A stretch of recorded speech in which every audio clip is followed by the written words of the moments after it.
नमस्कार, आप देख रहे हैं बिग फाइट लाइव। आपके साथ मैं श्वेता मिश्रा अवस्थी। राजस्थान की धरती पर सियासी हलचल तेज है, स्वागत की तैयारियां जोरों पर है और भाजपा कार्यकर्ताओं का जोश चरम पर। इसकी वजह राष्ट्रीय अध्यक्ष बनने के बाद नितिन नवीन का पहला राजस्थान दौरा। जयपुर एयरपोर्ट से लेकर बीजेपी मुख्यालय तक भव्य स्वागत और टोंक में बूथ स्तर तक संगठन को मजबूत करने का संदेश।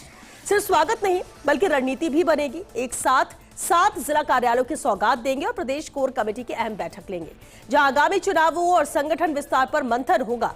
तो क्या नितिन नवीन का ये दौरा राजस्थान बीजेपी में नई ऊर्जा का संचार करेगा? क्या पार्टी को जमीनी स्तर पर मजबूत करने की ये रणनीति चुनावी जीत का रास्ता बनेगी? और क्या ये दौरा प्रदेश की राजनीति में कोई बड़ा संदेश देने वाला है?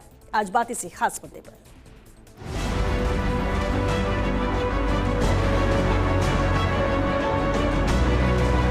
हमारी भारतीय जनता पार्टी के राष्ट्रीय अध्यक्ष आदरणीय नितिन नवीन जी 27 अप्रैल को राजस्थान पधारेंगे। वो यहाँ राजस्थान में हमारे भारतीय जनता पार्टी के 7 कार्यालय उनका उद्घाटन करेंगे।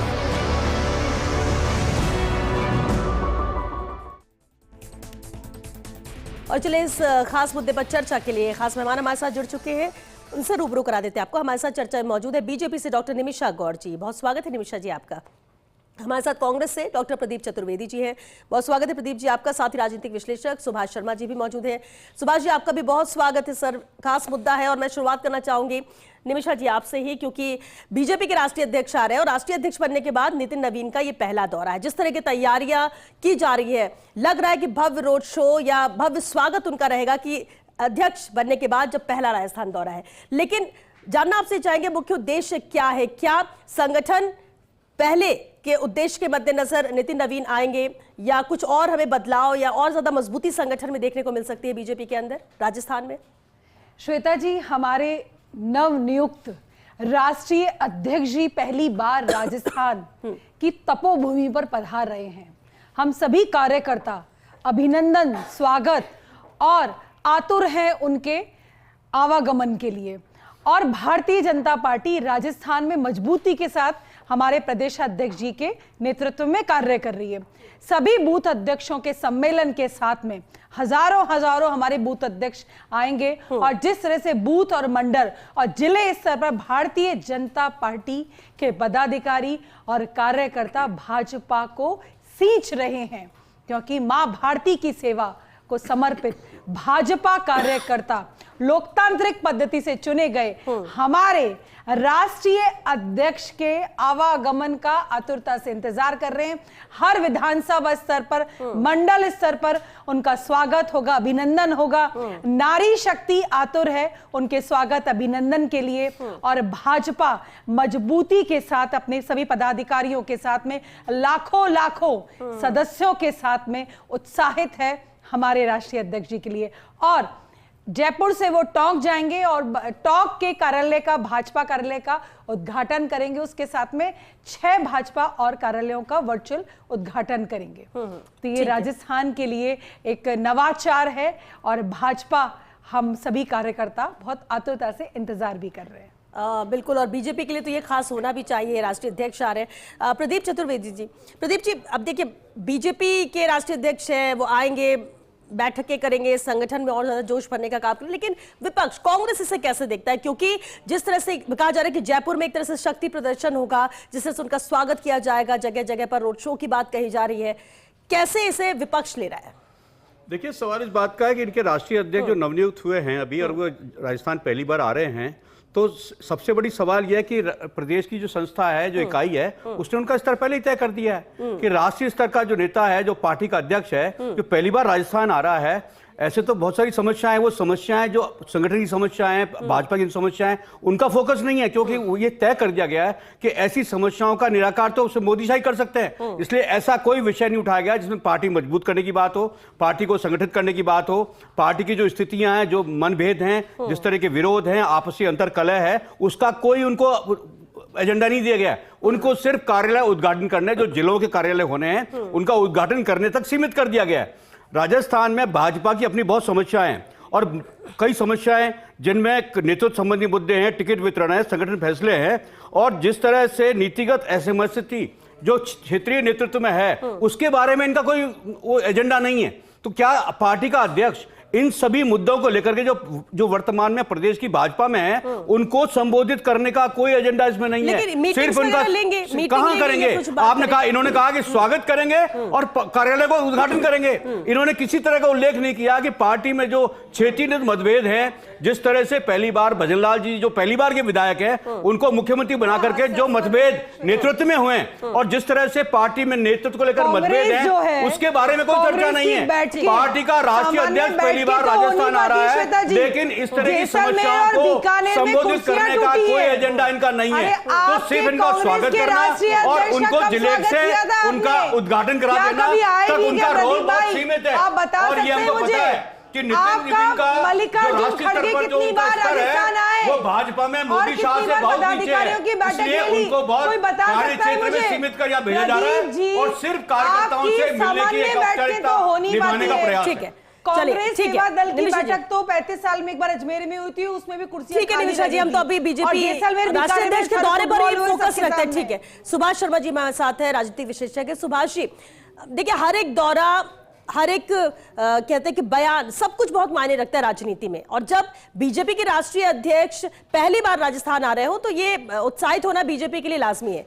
लेकिन उनके इस दौरे को देखा कैसे जाए? क्या संगठनात्मक तौर पर और मजबूती के लिए, या वो किसी कुछ ऐसा संदेश देंगे, मैसेज की राजनीति भी कह सकते हैं? क्योंकि कहा सवाल जैसे अभी आपने सुना भी कि कांग्रेस की तरफ से उठाया जा रहा है कि सिर्फ वो उद्घाटन तक करने तक ही सीमित रह गए हैं। तो क्या इंफ्रास्ट्रक्चर को और मजबूती प्रदान करने के नजरिए से भी इसे देखा जा सकता है बीजेपी के? राइट। तो सबसे पहले तो आपको मैं बधाई दूंगा कि आज आपने जो दोनों पार्टी से पैनलिस्ट बुलाए हैं ये दोनों पढ़े लिखे लोग हैं, डॉक्टरेट की उपाधि इनके दोनों के पास में है, तो ये बधाई के लिए आप पात्र हैं। दूसरी बात ये है कि भारतीय जनता पार्टी के जो नवनियुक्त अध्यक्ष हैं वो पहली बात तो ये है कि जब भी कोई अध्यक्ष बनता है, राष्ट्रीय अध्यक्ष बनता है, तो उनको हर प्रदेश में जाने का एक जरूरी तौर पर एक बात रहती है कि भाई पूरे देश को जाना जाए, समझा जाए। मैं यदि इसको कांग्रेस की तरफ देखूं तो महात्मा गांधी जब साउथ अफ्रीका से आए तो पूरे भारत की रेल से यात्रा की उन्होंने, और कांग्रेस को नहीं समझा, उन्होंने भारत को समझा। तो ये जरूरी हो जाता है कि किसी भी पार्टी के राष्ट्रीय अध्यक्ष को देश को जानना होगा और देश के जो भी प्रदेश हैं उनमें सब में जाकर कार्यकर्ताओं से मिलना, वहाँ की स्थिति देखना, वहाँ को समझना, वहाँ के पॉलिटिकल जो एस्पिरेंट्स हैं उनसे मिलना, कार्यकर्ताओं का जो संजाल है उसको संभालना, उनकी जो ग्रीवेंसेज हैं उनको लेना, और प्रदेश की जो कार्य स्थिति है प्रदेश में भी, चूंकि अब इसमें एक और बात है कि चूंकि भारतीय जनता पार्टी इस वक्त केंद्र में भी काबिज है और राज्य में भी काबिज है, जिस राज्य में वो आ रहे हैं, तो यहाँ पार्टी अध्यक्ष के तौर पर या पार्टी संगठन के तौर पर बहुत ज्यादा काम करने लायक कुछ होता नहीं है, सिवाय इसके कि इंफ्रास्ट्रक्चर जो आपने इशारा किया है, जहाँ पार्टी के नए कार्यालय खुलेंगे, जिलों में पार्टी कार्यालय खुलेंगे, कार्यालय खुलने के साथ कार्यकर्ताओं को वहां उन कार्यालयों में जिम्मेदारी देने का जो काम होगा, ये सब जो काम है ये पार्टी का काम होता है। जब भी सरकार होती है जिस भी पार्टी की, चाहे वो कांग्रेस की हो, चाहे बीजेपी की हो, चाहे अन्य किसी दल की हो, जब सरकार होती है तो उसमें पार्टी लेवल पर बहुत ज्यादा काम करने लायक कुछ बचता नहीं है, सिवाय इसके कि पार्टी के जो कार्यकर्ता हैं उनकी ग्रीवेंस, उनका पदस्थापन। कई कार्यकर्ता ऐसे होते हैं जिनकी उपेक्षा होती है। अब एक और बात है कि जैसे राजस्थान जैसा स्टेट है, राजस्थान में सरकार और पार्टी दोनों का जो समन्वय दिख रहा है, जो संगठनात्मक ढांचा प्लस सरकारी जो मंत्रिमंडल का जो कामकाज है, इसमें कोई बहुत विरोधाभास नहीं नजर आ रहा है। धरातल पर कोई ऐसी बात नजर नहीं आ रही जिसको लेकर पार्टी अध्यक्ष को आना पड़े या पार्टी लेवल पर कोई फैसला लेना पड़े। यहाँ पर हार्मोनियस एक सिस्टम बना हुआ है। मुख्यमंत्री भी जो हैं वो नए हैं चूंकि, और कार्यकर्ता रहे हैं, इसलिए वो समझते भी हैं, और अभी इतना कोई प्रोटोकॉल उन्होंने लागू नहीं किया है। पार्टी के आम कार्यकर्ता उनसे मिल रहे हैं। मंत्रिमंडल में भी ऐसी कोई विरोधाभासी बात समझ में आ नहीं रही है। कोई खबरें भी उस तरह की नहीं है कि पार्टी संगठन में या सरकारी स्तर पर कोई कैबिनेट को लेकर कोई बात खड़ी हो रही हो जिसको लेकर कि पार्टी अध्यक्ष को आना पड़ रहा हो, ऐसा कुछ नहीं है। ये जो आना है बिल्कुल ठीक, आपने ये कहा, और खबरों में भी ये नहीं है कि कोई अंतरकल है, कोई गतिरोध संगठन के अंदर कुछ ऐसा चल रहा हो। लेकिन अभी प्रदीप जी ने ये सवाल उठाया कि इतना कुछ चल रहा है लेकिन इसके लिए उनको वो नहीं आ रहा है, ना कोई बातचीत किसी से करेंगे, ये जो आरोप उन्होंने लगाया, क्या आप मानते हैं कि हाँ ऐसा कुछ है, या आपको लगता है कि ऐसा नजर ही नहीं आता तो ये विपक्ष सिर्फ अपनी भूमिका निभा रहा है विरोध की? देखिए जहां तक कांग्रेस प्रवक्ता की बात है, कांग्रेस के सामने इस वक्त संकट ये है कि ये सर्वाइवल की लड़ाई में उलझे हुए हैं। दूसरी बात, अब इनको आप ये तो नहीं कह सकते कांग्रेस के प्रवक्ता की बहुत स्वागत है उनका अध्यक्ष का, भाई इनको तो कोई ना कोई खामी निकालनी ही पड़ेगी। अब और दूसरी बात ये भी है कि खामी निकालने के लिए खामी नहीं निकालनी चाहिए। पार्टी अध्यक्ष चाहे इनके यूपीए के कार्यकाल में भी जब पार्टी अध्यक्ष थे वो रेलेवेंस ही थे। कोई रेलेवेंस क्या होती है, पार्टी अध्यक्ष की क्या रेलेवेंस होती है? सत्ता में जब पार्टी होती है तो सत्ताधारी दल के जो समन्वयकारी जो चीजें होती है, अब जैसे सोनिया गांधी जी को बना रखा था यूपीए का चेयरमैन, तो कोई भी ग्रीवेंस की बात होती थी तो सोनिया गांधी जी के पास बात जाती थी, फिर सोनिया गांधी उनको एडजस्ट करती थी। अभी भारतीय जनता पार्टी की स्थिति है कि यहाँ आरएसएस से जो संगठन महासचिव आए हुए रहते हैं उनका एक काम रहता है, ये सतत तौर पर चलता रहता है। इसमें कोई पार्टी अध्यक्ष का काम कोई नया काम नहीं होगा। पार्टी अध्यक्ष से ज्यादा इंपॉर्टेंस होती है पार्टी के जो संगठन महासचिव होते हैं, जो कार्यकर्ताओं से मिलकर सरकार को मैसेज देते हैं, सरकार में जो काम होने होते हैं पार्टी स्तर के वो काम होते हैं। इसलिए भारतीय जनता पार्टी चूंकि कार्डर बेस पार्टी है और कार्डर बेस पार्टी होने के नाते कुछ कहना चाह रहे थे प्रदीप जी। एक बात आपको ध्यान देना चाहता हूं कि पूर्व मुख्यमंत्री वसुंधरा राजे अभी हाल में मुखर हुई हैं। उन्होंने महिला आरक्षण और परिसीमन के मामले में मोहन भागवत को चिट्ठी लिखी है गलत है और उन्होंने चिट्ठी लेकर के अपना असंतोष जाहिर किया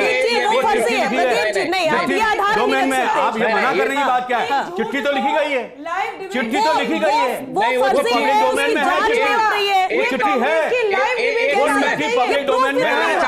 सवाल ये है कि उन्होंने कहा कि पार्टी अपने मूल सिद्धांतों से है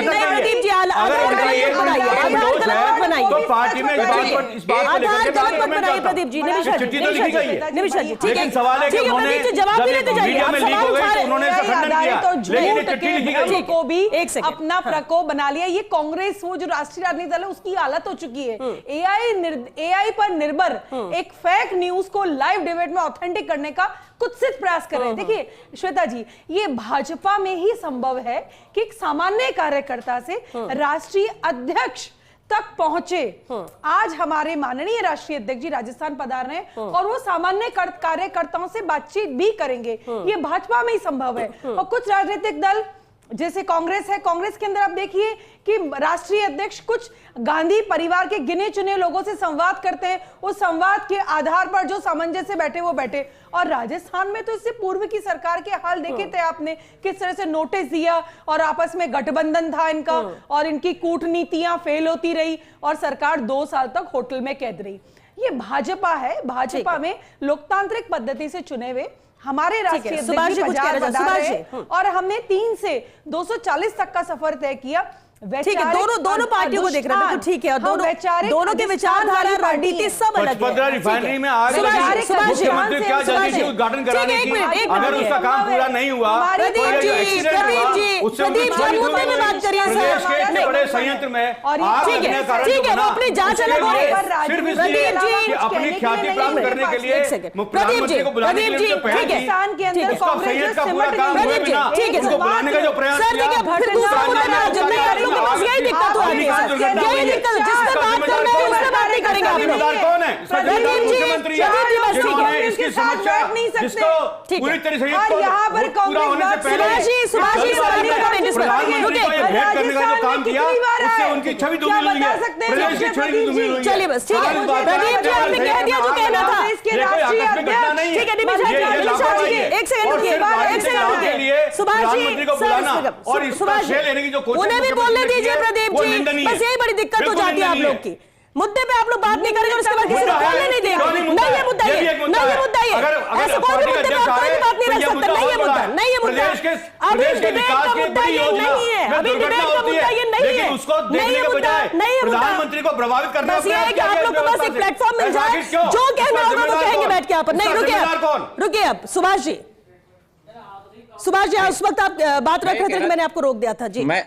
मैं ये कहना चाह रहा था, कांग्रेस प्रवक्ता जिस चिट्ठी की बात कर रहे हैं वसुंधरा राजे जी के नाम से, वसुंधरा राजे ने कोई ऐसी चिट्ठी नहीं लिखी, उन्होंने साफ किया है। दूसरी बात ये है ये जो प्रोपेगेंडा है, जो सोशल मीडिया पर एक प्रोपेगेंडा है, इसमें एक प्रोपेगेंडा और आया था अभी करीब 10 दिन पहले, मोहन राव भागवत के नाम से एक चिट्ठी भी सोशल मीडिया पर बहुत ज्यादा वायरल की गई, जबकि आरएसएस की कार्यप्रणाली से हम सब वाकिफ हैं कि वो कोई लेटर हेड इस्तेमाल नहीं करते, वो कोई रजिस्टर्ड ऑर्गेनाइजेशन नहीं है, और वो नया कोई चिट्ठी से बात करते हैं।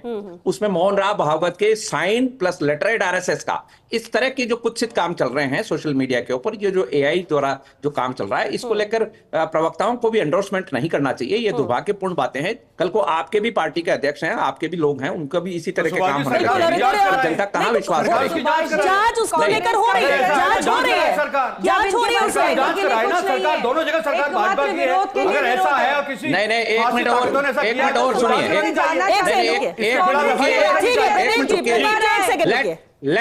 एक मिनट रुकिए तो सही, जरा रुकिए, जरा सुनिए तो सही। ठीक है सुभाष जी, आप जरा जांच की बात कह रहे हैं। एआई का जो संजाल है, जो इतना जबरदस्त है कि आप किस किस की जांच कराते घूमेंगे। जब लिखने वाले जिस नाम से लिखा गया उसने जब खंडन कर दिया तो जांच खत्म हो गई ना भाई। मैंने जब आपको ये बता दिया कि आप मुझे एक बात समझाइए कि जब मैंने मेरी चिट्ठी को लेकर ये कह दिया आपको कि मैंने चिट्ठी नहीं लिखी है, सो दैट इज इनफ। इस जमाने में आप जांच कितने जांच बैठाओगे? कल को प्रदीप चतुर्वेदी जी के नाम से कोई चिट्ठी लिख दी जाए और आप और दुनिया कहे कि जांच कराओ, और आप कह रहे हो मैंने लिखी ही नहीं है, तो बात खत्म हो गई ना। सुभाष जी, मुद्दा इस डिबेट और बिल्कुल, और एक चीज और है, एक सेकंड कहने भर के लिए भी कुछ नहीं है। निमिषा जी एक सेकंड रुकिए, निमिषा जी एक सेकंड रुकिए, निमिषा जी एक सेकंड, पढ़े लिखे लोग दोनों डॉक्टर, अरे भाई आप दोनों डॉक्टर हो, सामने आए, पार्टी जिम्मेदारी मैंने पहले भी कहा कि आप दोनों डॉक्टर हो, लेकिन चूंकि नहीं है और चूंकि ये पार्टी का विषय है। प्रदीप जी प्रदेश के राजनीतिक मुद्दे, पार्टी के मुद्दे, लेकिन नवीन पैसे रखेंगे। ये आपको कैसे पता? ये आपको कैसे पता? पार्टी का नेतृत्व दो लोगों के हाथ में। चलिए नवीन को उद्घाटन करने और जिले को कार्यालय खोलने के लिए, अगर आप दूसरे को बोले देंगे प्रदीप जी, वरना चर्चा में आपका रहने का कोई औचित्य नहीं है सर। प्रदीप जी कोई मतलब नहीं, चर्चा नहीं होने दे रहे तो आप क्या होने का मतलब नहीं है। प्रदीप चतुर्वेदी जी बात सुनिए आप पहले, बस यही बात है, पार्टी को मजबूत करने की प्रदीप जी बस हो गया सर। देखिए श्वेता जी, अब कांग्रेस की जो हालत है वक्त भी खत्म हो रहा है कि ये मन में तो इनके भी लड्डू फूट रहे हैं और ये स्वागत करने को आते हैं हमारे राष्ट्रीय अध्यक्ष। हमारे राष्ट्रीय अध्यक्ष, मैं समझ सकती हूँ कांग्रेस के अंदर तो ये प्रवृत्ति रही नहीं है। कांग्रेस में तो आपको अवसर भी नहीं मिलता है कि आपके राष्ट्रीय अध्यक्ष और सामान्य कार्यकर्ता से बात करें। अध्यक्ष के बारे में आपने संगठनात्मक मजबूत करने की कोई बात नहीं की, कांग्रेसी कार्यकर्ता भी स्वागत करने और जिले कार्यालयों को उद्घाटन के लिए भेजा। अंदर भारतीय जनता पार्टी के राष्ट्रीय अध्यक्ष, अगर आपके साथ होगा तो मैं सवाल कर लूं, मैं सवाल कर लूं, अगर आपके मन की बात हो गई प्रदीप जी, अगर आपके मन की बात हो गई, अगर आपके मन की बात हो गई हो तो कांग्रेस सुनना नहीं चाहती, यही दिक्कत कांग्रेस के साथ है। बस निमिषा जी एक सेकंड रुकिए, आप सुन लीजिए। कांग्रेस क्योंकि सुनना नहीं चाहती, कांग्रेस सुनना ही नहीं चाहती, आप मुद्दे पे बात नहीं करना चाहते, आपको जो कहना है बस आप वही कहना चाहते हैं। आपको लगता है कि भाषण चलता रहे और यहाँ सुनते रहे सब, डिबेट यहाँ पे जिस मुद्दे पर उससे कोई बात नहीं रखेंगे आप उसके सपोर्ट में रहे नहीं रहे, अपनी बात रखिए, दूसरों को भी सुन लीजिए सर। डिबेट का मतलब होता है कि अपनी बात भी रखिए और सामने वाले को भी सुनिए। बस अपनी बात रखनी, इसको मंच समझ लेते हैं आप लोग कि बस बोलते जाओ, संबोधन चल रहा है। सुभाष जी देखिए, अलग अलग तथ्य या फिर अलग अलग बात जो भी कही, लेकिन एक बात है जो अभी प्रदीप जी ने कही, जो वसुंधरा राजे का जिक्र किया, जब कोई खबर गलत है, ऐसा हुआ नहीं है और सबको पता है, तो फिर उसको आधार बार बार क्यों बनाकर उसे और प्रोपेगेंडा बनाया जाता है, क्यों उसे और ज्यादा बढ़ावा दिया जाता है कि आम जन के भी दिमाग में यह कंफ्यूजन हो कि ऐसा हुआ है या नहीं हुआ है, जब सब कुछ स्पष्ट है। तो इस पर भी कैसे लगाम लगाई जाए सर? आपको मैंने प्रोग्राम के शुरुआत में बधाई दी थी कि दोनों डॉक्टर लोग आज सर, अब आप बधाई वापस ले लीजिए सर, आए हुए हैं, है ना?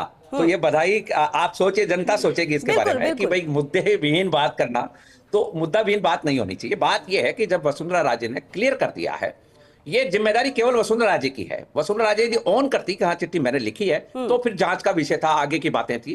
वसुंधरा राजे ने कहा कि भाई एआई जनरेटेड है, ये केवल सोशल, और आज के लिए संभव है। आप देखिए जरा, ये 110% संभव है कि आपकी मेरी किसी की भी फोटो एआई से जनरेट हो और बिल्कुल सकती है, सर इस खबर में वीडियो तो हुआ जनरेट भी हो है सकते हैं, सर, इस खबर में तो हुआ भी है। और जिस तरह से वॉइस प्रदीप जी जनरेट कह हो रहे थे कि सकता है। एफआईआर दर्ज होनी चाहिए, देखिए वसुंधरा राजे ने तो अपनी तरफ से स्पष्ट किया, कोई एफआईआर तो फर्स्ट इंडिया ने इसे लेकर दर्ज कराई है, जांच करे, फर्स्ट इंडिया ने भी दर्ज सरकार कराई ही इसे जांच लेकर करे। एफआईआर की। अगर अगर आप किसी मिसयूज अन्य करते संस्थान है, हैं एजेंसी ने तो किया ये है, सिर्फ उसको यही तो तक रुकेगा नहीं, उसके खिलाफ जो कार्रवाई लोग ये की कर जानी रहे हैं चाहिए। वो भी सलाखों के AI पीछे के होना बहुत सारे चाहिए। केस सरकार कर रही है और हाँ तो एफआईआर लॉन्च जांच कर हो रही रही है, जांच हो रही है ना इस मुद्दे में क्यों प्रदीप नहीं? जी, जांच इस हो रही मुद्दे है, पर क्यों इसमें नहीं? भी हो रही है, इस अगर पर ये भी हो मुद्दा रही है, है। भाजपा का अंदरूनी मामला है तो उस पर जांच करनी हाँ, चाहिए। सुनिए एक आप मिनट, सरकार सुनिए। दो ठीक है प्रदीप जी, बात सुन तो लीजिए एक सेकंड। सरकार ठीक है, उन ठीक है। दोनों में इस एक मामले मिनट में अगर सुनिए। किसी ने थर्ड एजेंसी ने किया ठीक है है। या किसी ने इसको द्वेषवश देखिए किया है श्वेता जी, उसकी मुझे जांच तो होनी ठीक है, चाहिए। एक मिनट, सुभाष जी, सुभाष जी, हमारे किसी ने राज्य किया है। अध्यक्ष ठीक पर है। सवाल है कैसे ये एक मिनट, मुझे कांग्रेस मैं आपको का कमेंट कैसे दूंगा, हुआ? एक सेकंड। तो किसी सुभाष ने जी, नहीं किया है, अगर किया है Let तो आप जांच me करिए। चलिए ठीक है सुभाष जी, नहीं नहीं कांग्रेस के कुछ प्रश्न लेट हैं मी मेरे। कंप्लीट, सुभाष जी लेट का मी उत्तर कंप्लीट कांग्रेस प्लीज, पेशेंटली जरा सुनिए तो सही आप। यदि कांग्रेस जिम्मेदार विपक्षी पार्टी होने के नाते यदि कांग्रेस अपनी जिम्मेदारी से पीछे हट रही तो बात अलग है।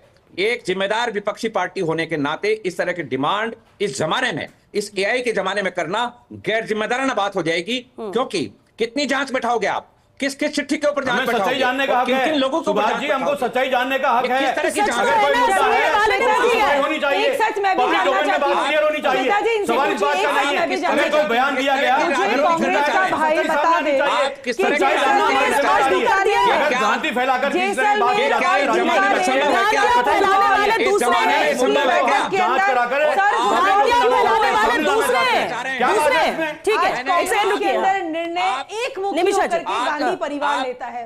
आप ये जरा इनकी रुकिए तो सही। बौखलाहट है सुभाष जी, जो बौखलाहट है कांग्रेस के कार्यकर्ताओं में, प्रतिनिधियों में, प्रवक्ताओं में, यही रह गई है। क्योंकि एक गांधी परिवार के इर्द गिर्द कांग्रेस की राजनीति आज भी निर्धारित है और गांधी परिवार के 2-3 मुकुटों से ही राष्ट्रीय अध्यक्ष बात करता है। और भाजपा के राष्ट्रीय अध्यक्ष सामान्य कार्यकर्ताओं के स्वागत करवाएंगे और उनसे विचार विमर्श भी करेंगे। तो ये कांग्रेस की जो आज हालत है, दयनीय हालत में कहूंगी, क्योंकि जैसलमेर और बीकानेर में जिस तरह से इनकी बैठकों में कुर्सियां तोड़ी गई, आपस में सर फोड़े गए, उसके बाद तो उन्होंने बैठक ये ठीक तो है, आपका ठीक है, इतिहास चलिए है। ठीक है, ठीक ये है। आपका इतिहास तो है ये और वर्तमान में कांग्रेस देख जो है लीजिए। हाशिए पर है, प्रधानमंत्री आए तो लोग अपने भीड़ इकट्ठी कर्मों नहीं से हो रही है। हाशिए पर है। बंगाल में भी देख और लिया आपने। भाजपा किस तरह के आज काम भी कर रहे हैं आप? एक सवाल इस बात वैचारिक का नहीं है। इस अनुष्ठान तरह है, की ये बातें अधिष्ठान करके है, उसके समाधान नहीं जिसकी है इस बात कर्म का। भूमि आप वो बात कीजिए जो लोकतांत्रिक सारा पद्धति से कार्य राजनीति करती का है। सक्षम हो। हमारे वो यहाँ कीजिए। राष्ट्रीय आप अध्यक्ष की बातें करके जो बूथ बात करने चाहते हैं, अध्यक्षों जिस तरह से का संवाद माहौल करने आ आप रहे हैं फैलाना चाहते हैं, और वो कतई उचित नहीं है। सात हम कार्यालय विपक्ष की जिम्मेदारी निभा रहे हैं और टॉक विपक्ष के से तो नाते वहाँ जो वो भी जा चीज करके आप करेंगे कहते हैं टॉक उसकी जांच और करना, उसकी पाली, पब्लिक डोमेन में उसकी सफाई देना चूरू, हमारी जिम्मेदारी है। बाड़मेर, चलिए ठीक है, आपने प्रतापगढ़, सफाई दी, ये आपकी कांग्रेस की सात कार्यालय कांग्रेस में देखिए भी निमिषा जी, कांग्रेस संगठन में क्या है, बीजेपी संगठन में क्या है, अगर दोनों अपने अपने संगठन में फोकस करके बात रखें तो दर्शक भी जो देख रहे हैं उनको भी समझ में आएगा बीजेपी में क्या चल रहा है, कांग्रेस में। लेकिन आपका फोकस कांग्रेस में ज्यादा है और आपका फोकस बीजेपी में ज्यादा है, कैसे बात निकल कर आएगी? फाइनल कमेंट, क्योंकि वक्त खत्म हो रहा है। कितना संगठन मजबूत होगा या किस तरह से कार्यकर्ताओं में जोश, क्योंकि बड़ी बात होती है किसी भी पार्टी के लिए कि उनके राष्ट्रीय अध्यक्ष आ रहे हैं, कैसे उनका स्वागत किया जाए, क्या कुछ नया हो सकता है? Final comment. श्वेता जी, राष्ट्रीय अध्यक्ष जी पधारेंगे जयपुर की धरती पर, जयपुर से वो टोंक पधारेंगे, टोंक पर वो फिजिकली जाकर के हमारे कार्यालय का उद्घाटन करेंगे और वहां से टोंक से वर्चुअल उद्घाटन होगा पाली, चूरू, बाड़मेर, डूंगरपुर, बूंदी और प्रतापगढ़ के भाजपा कार्यालयों का टोटल 7 कार्यालयों का उद्घाटन होगा और उनका हर विधानसभा स्तर पे, मंडल स्तर पे स्वागत किया जाएगा। और इसके साथ टोंक में वो पूरे राजस्थान के हमारे बूथ अध्यक्षों से परस्पर संवाद स्थापित करेंगे। तो राजस्थान के लाखों लाखों कार्यकर्ता, भारतीय जनता पार्टी के कार्यकर्ता आतुर है, क्योंकि राष्ट्रीय अध्यक्ष जी राजस्थान की धरती पर, तपोभूमि पर, चलिए, और उसकी तैयारी भी आप लोग जोश के साथ कर रहे हैं, वो नजर आता है। जोश उत्साह से स्वागत। प्रदीप जी, अब चलिए बीजेपी को छोड़ते हैं, बीजेपी के राष्ट्रीय अध्यक्ष आ रहे हैं, वो तैयारी कर रहे हैं। मैं कांग्रेस को लेकर, कांग्रेस संगठन को लेकर मुझे आप एक जवाब जरूर दे दीजिए कि कांग्रेस संगठन कितना मजबूत है, किस तरह से इसे और मजबूत करने की कोशिश की जा रही है, क्योंकि विपक्ष में आप हैं और ऐसे में संगठन ही सब कुछ नजर आता है कि उसे और कैसे आगे बढ़ाया जाए, कैसे मजबूत किया जाए। ये रिपीट करें आप सवाल। मैं सिर्फ आपसे ये जानना चाहती हूँ कि कांग्रेस संगठन को और मजबूत करने के लिए कैसे कोशिश की जा रही है, क्योंकि विपक्ष में आप हैं और ऐसे में संगठन की ही भूमिका सबसे अहम है। मैं आपको कहना चाहता हूं कि हमारे प्रदेश अध्यक्ष गोविंद सिंह डोटासरा जी ने जिस तरह काम किया है उससे हमारे केंद्रीय नेतृत्व की तारीफ की है। वो अकेले प्रदेश अध्यक्ष हैं जिनकी उन्होंने खुलकर तारीफ की और उन्होंने कहा कि राजस्थान में सबसे अच्छा कांग्रेस संगठन काम हो रहा है। इसलिए हमारे नेतृत्व ने उनकी प्रशंसा पूरे संसदीय दल के सामने की है। इससे बड़ा प्रमाण पत्र हमारी कांग्रेस में किसी प्रदेश अध्यक्ष को नहीं मिला है। इसलिए मैं उनको बधाई देता हूं और उनके सफल नेतृत्व में कांग्रेस मजबूत है और आगे आने वाले चुनावों के लिए हमारे प्रदेश अध्यक्ष और प्रतिपक्ष नेता जूली साहब, अशोक गहलोत, ये सब मिलकर के प्रदेश के कांग्रेस को मजबूत करने का काम कर रहे हैं और इसलिए मैं मानता हूं कि हमें उन पर गर्व है और आने वाले समय में कांग्रेस को चुनौती के रूप में राजनीतिक रूप में खड़ा करते दिखाई देंगे। चलिए, इसलिए तो कहते हैं कि मजबूत होना चाहिए, विपक्ष में संगठन अच्छा मजबूत होना चाहिए। आपने अपनी वो बात रखी, लेकिन Subhash ji sir final comment भी चाहूंगे। देखिए, शक्ति प्रदर्शन के तौर पर देखे जाए, लेकिन इस तरह के जब राष्ट्रीय अध्यक्षों किसी पार्टी के आते हैं या संगठन की बात होती है, आम जन का तो उनसे कोई सरोकार नहीं होता, या आपको लगता है कि उन्हें भी इंटरेस्ट होता है? और क्या जो है मुद्दे हैं उस पर भी बात रखी जाती है, संगठन स्तर पर भी उस पर चर्चा होती है? निश्चित रूप से पार्टी संगठन के पदाधिकारी से मिलना आसान होता है बजाय सरकारी पदाधिकारी के, सरकारी मंत्रियों के। उनको बात खुलकर की जा सकती है। अभी जावर सिंह खर्रा की शादी में वहां उनके यहाँ जो शादी हुई इसमें सतीश पूनिया को पकड़ लिया कार्यकर्ताओं ने। तो कहने का मेरा मतलब है कि पार्टी संगठन के लोगों को चूंकि प्रोटोकॉल नहीं लागू होता है, ज्यादा सुरक्षा घेरा नहीं होता है, तो वो एक अहम बात होती है। लेकिन मैं यहाँ इंपॉर्टेंट बात ये कहना चाहता हूँ, भारतीय जनता पार्टी जिस तरह से काडर बेस्ड पार्टी है, थोड़ा सा चूंकि कांग्रेस की परिपाटियों पर देश चल रहा है, सारी पोलिटिकल पार्टी भी कांग्रेस की परिपाटियों पर चलती है, ये जरूर होना चाहिए कि पार्टी संगठन के जो चुनाव है, राष्ट्रीय अध्यक्ष के जो चुनाव है, वो चुनाव बाकायदा पारदर्शी तरीके से हो, जिससे कि जनता में थोड़ा इंटरेस्ट कायम हो। ये क्या है, जो सिलेक्शन वाला जो मसला है, इलेक्शन पे आना चाहिए, क्योंकि डेमोक्रेसी है। कांग्रेस में थोड़ा सा सुधार हुआ इन दिनों, लेकिन वहां चूंकि गांधी परिवार बैठा है तो इसलिए वो कुछ सुधार माना नहीं जाता, बिलीव नहीं होता है। और जहां सीताराम केसरी जैसा उदाहरण हमारे सामने है, तो कांग्रेस के ऊपर उदाहरण, मतलब इस तरह के बहुत उदाहरण है कि अब विश्वास कांग्रेस पे रहा नहीं है। अब तीसरी बात ये कर लेते हैं कि प्रदीप जी ने पढ़े लिखे हैं, डॉक्टरेट हासिल हैं। ये जो पचपदरा वाली रिफाइनरी का मामला इन्होंने उठाया, ये दुर्भाग्यपूर्ण देश के लिए। इस मामले को पॉलिटिकल ना करें, ये सबोटेज की भी बात हो सकती है, ये हमारे लिए इंटरनेशनल बेइज्जती का भी मसला हो सकता है। इसमें विपक्ष को सत्ताधारी दल के साथ मिलकर काम करना चाहिए, न कि इसमें मजे लेने की पॉलिटिक्स करनी चाहिए। ये देश के लिए एक बहुत बड़ी घटना है, ये बहुत बड़ा एक ड्रॉबैक हुआ है, जिसको लेकर पूरे दलों को, पूरे राजनीतिक दलों को सिरजोड़ कर बैठना चाहिए कि भाई हमारे साथ क्या हुआ है, कहीं कोई विदेशी साजिश तो नहीं थी क्या, हमारे देश में इस तरह की कोई संपन्नता आने वाली थी? पाकिस्तान में एक भी रिफाइनरी नहीं है। आप देखें जरा कि जो ओपेक का सदस्य है और जो नेतागिरी करता है ओपेक देशों की, वहां एक भी रिफाइनरी नहीं है। भारत में पहले से रिफाइनरी है और दूसरी एक रिफाइनरी हम करना चाह रहे थे, उस पर भी सबोटेज हुआ है या क्या हुआ है? इसमें विपक्ष को ये नहीं करना चाहिए कि ये इस तरह की बेइज्जती की बातें हो। इसमें ये ध्यान रखना चाहिए कि देश का हित कहाँ है, हमारे लोगों का हित कहाँ है, हमारे जनता का रोजगार का हित कहाँ है, इकोनॉमी का हित कहाँ है। ये राजनीति करने का सब्जेक्ट नहीं है। चलिए, क्योंकि वक्त खत्म हो चुका, बहुत शुक्रिया आप सभी का इस चर्चा में शामिल होने के। सुभाष जी, निमिषा जी और प्रदीप जी, बहुत शुक्रिया। देखिए, मजबूत नेतृत्व है, संगठन यहाँ पर सशक्त हो। जब राष्ट्रीय अध्यक्ष आए किसी भी राज्य में, तो वो बहुत ही जोश भरने का काम करते हैं, उत्साहित कार्यकर्ता होते हैं, हर कोई सीधे तौर पर बात कर सकता है। और जब पहली बार हो तो ऐसे में कार्यकर्ताओं का भी उत्साह होता है कि हम ज्यादा उनका स्वागत करें, भव्य उनके आगमन को बनाओ। यही कोशिश बीजेपी में नजर आती है। लेकिन जिस तरह से इंफ्रास्ट्रक्चर को संगठन के मजबूत करने की कोशिश है, 7 जिला कार्यालयों का उद्घाटन वो करेंगे, उस दिशा में इसे देखा जा सकता है। लेकिन साथ ही साथ देखना यह भी दिलचस्प होगा कि क्या नितिन नवीन के दौरे के बाद राजस्थान का बीजेपी संगठन में कुछ बदलाव, कुछ और ज्यादा मजबूती नजर आती है, कार्यकर्ताओं में कितना जोश नजर आता है, क्या कुछ अहम नए फैसले भी लिए जा सकते हैं, या सिर्फ एक राजनीतिक संदेश के तौर पर उनके इस दौरे को देखा जाएगा। चलिए, इसी के साथ बिग फाइट लाइव में आज के लिए बस इतना है। नमस्कार।